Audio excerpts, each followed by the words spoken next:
Hello, good morning mga kalingap. Narito na naman tayo sa ating YouTube channel at gagawa tayo ng panibagong reaction video. Update ito mga kaibigan kay Kuya Brooks at Bopel Vlog. Ito po yung ating update. Hindi tayo makapag-live sa ngayong panahon ngayon mga kaibigan kasi medyo busy tayo. Kaya ginawa na lang natin ng content ito mga kaibigan. Pero bago yan, ay shout out muna kay Kuya Bal Santos Matubang, Kalingap Rob, and Ate Edna at sa lahat ng ating mga viewers. May kalap shout out sa inyo kay Najisa Bicolana at be considerate in Ma'am Misty Kayons. Ganon din po dito sa ating mga age supporter, Danjoy at John Carl. May kalap shout out po sa inyo. At sa lahat ng love team, shout out po sa inyo. So, dumako na tayo mga kaibigan sa ating pag-uusapan kasi nga ito yung naging live natin ng isang araw mga kaibigan yung about dito kay Kuya Brooks at Ate Bopel. At ito yung update natin mga kaibigan at nakausap natin dyan si Kuya Brooks sa mga bagay na yan. Nakausap natin sa mga naging issue, kung ano-ano pa man. At naayos na natin yan mga kaibigan. Naayos na at sinabi naman doon ni Kuya Brooks mga kaibigan na hindi na siya riribat or magsasalita kung ano pa man. Sabi ko nga doon sa live natin mga kaibigan, unawain natin ang bawat isa, unawain natin si Kuya Brooks dahil idinidepend niya yung kanyang pamilya mga kaibigan. Unawain na natin si Bupil kasi hindi niya alam na may ganong nangyari sa kanyang GC mga kaibigan. Hindi niya alam na mayroong nagmaritisan doon sa kanyang GC at ang ginawa naman ni Bupil mga kaibigan ay tinanggal na niya yung mga tao na involved doon sa naging usapin mga kaibigan. At kahapon ay nakasama natin si Kuya Brooks about sa mga bagay na yan at kapag tanong tayo na kung mayroon pa siyang panibagong hawak na screenshot or kung ano pa man, ang sagot sa akin ni Kuya Brooks wala naman at sinabi nga din ni Kuya Brooks doon mga kaibigan na tapos na. So nagulat lang ako mga kaibigan na may panibagong reaction video na lumalabas about laban dito kay Kuya Brooks. Kaya ngayon si Kuya Brooks mga kaibigan ay nagkaroon na naman ng emosyon at sumagot na naman doon sa mga batikos mga kaibigan. Ito lang yung aking masasabi mga kaibigan kasi nandito tayo sa Kalingap, kinakailangan na igit na natin kung anong mga posisyon natin kasi pare-parehas tayong nasa Kalingap hindi natin kinakailangan magkampihan o kampihan ang bawat isa, bagkus tingnan natin kung ano yung kanilang naging pagkakamali. At aminado naman dyan si Kuya Brooks mga kaibigan na wala si Bopel doon sa pangalan noong mga nagmamaritisan.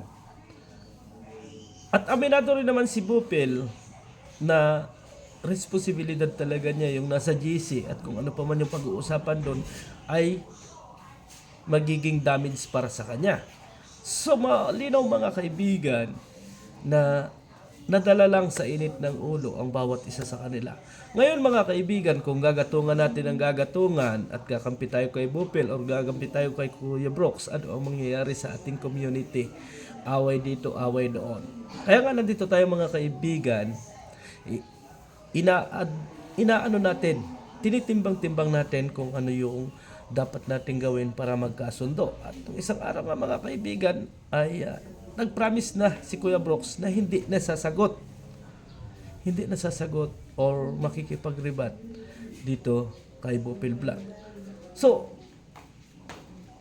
totally tahimik na sana. Bakit nagkaroon pa ng panibagong reaction video at nagkaroon pa uli ng pagbabatikusan sa bawat isa? At ito nga mga kaibigan, lumabas sa live ni Kuya Brooks kaninang madaling araw na bumabanat na naman si Kuya Brooks. Ngayon mga kaibigan, magagalit tayo kay Kuya Brooks.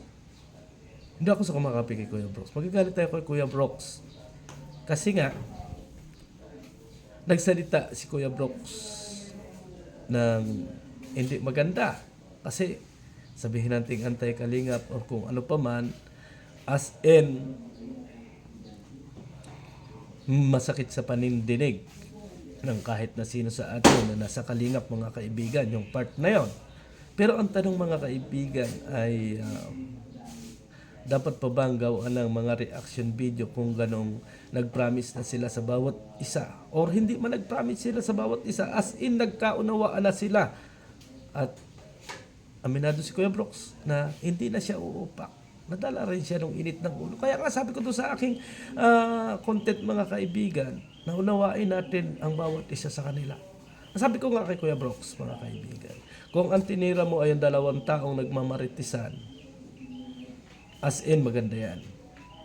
Maganda at sama-sama tayong mga kalingap. Kaso nga lang, ang init ng ulo mo Kuya Brooks ay nadala na roon sa part na kay Bupil.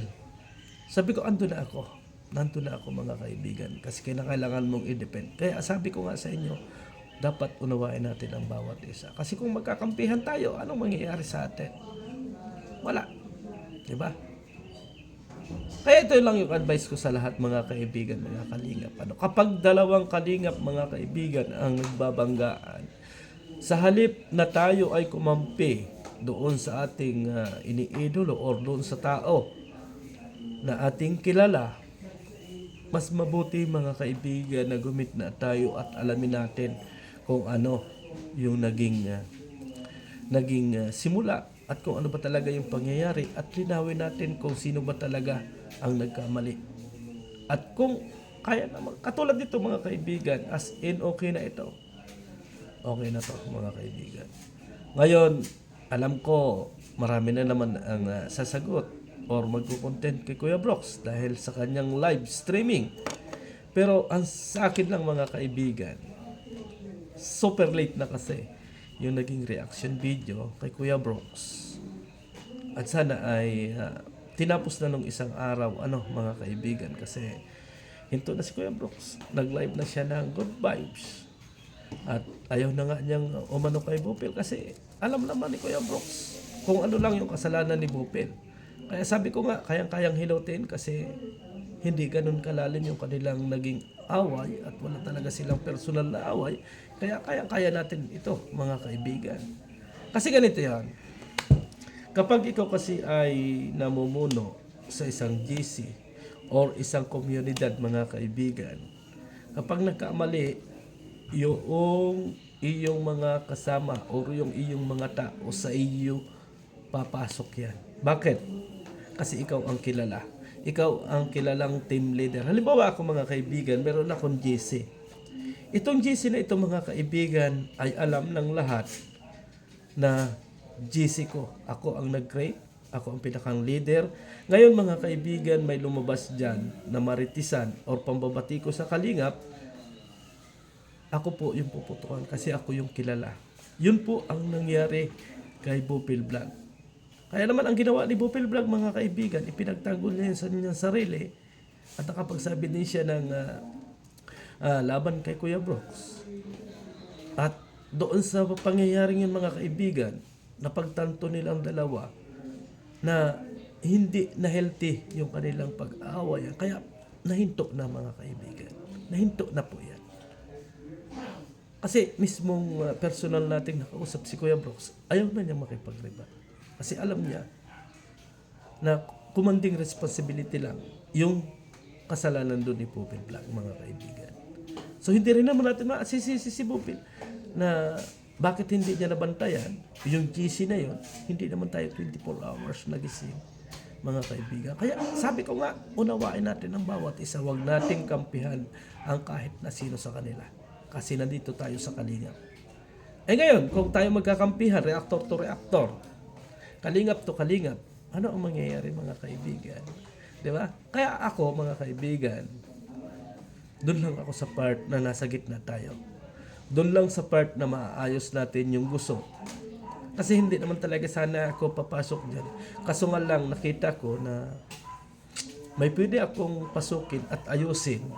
Kasi yung mga screenshot na dumating sa akin, ay nilinaw ko lang. Hindi ko kinakailangang i-depend si Bupil. Hindi ko rin kinakailangang i-depend si Kuya Brooks. Andun lang ako sa gitna. Kasi kung ako ay kakampi kay Bupil, kakampi ako kay Kuya Brooks, ano ang mangyayari? Hanggang ngayon ay malaking gulo. Sana mga kaibigan, mga kalingap, kapag ka mayroong ganyang gusot dito sa atin, tingnan natin yung latest update. Latest update sa kanilang mga video or sa kanilang mga vlog. Para sa ganun, ma-relax tayo at malaman natin kung ano ba talaga ang nangyari na. 'Di ba? Nandun na tayo sa mga kaibigan sa sinasabing may mali ang isa. Pero kinakailangan pa ba natin dagdagan ng ang isang pagkakamali ay dagdagan mo pa ng isa pa uling pagkakamali? Hindi ba pwedeng ituwid natin ang bawat isa sa kanila? Personal nating nakausap si Bopel Vlog at naunawaan din niya yung ating ibig sabihin. Naunawaan din niya yung aking ipinaabot na naging kasalanan niya. At naunawaan po ito ni Bopel Vlog, mga kaibigan. Naunawaan po ito ni Bopel Vlog.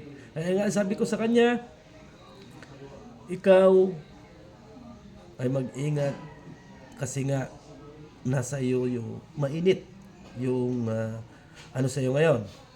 Ang ginawa ni Bopel Vlog, mga kaibigan, para may aktibo at para matingnan yung mga ginagawa doon sa bago nilang GC or doon sa bagong ginagawa nilang grupo, ini-add tayo para alam natin kung ano yung mga ginagawa doon, kung ano ang pinag-uusapan doon.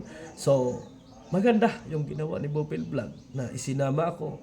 Nagkaroon siya ng transparency sa akin at nagtiwala siya sa akin na iimbestigahan ko ang lahat at hindi ako kakampi kahit na sino man sa kanila. Kaya sana mga kaibigan, huwag tayong magkampihan.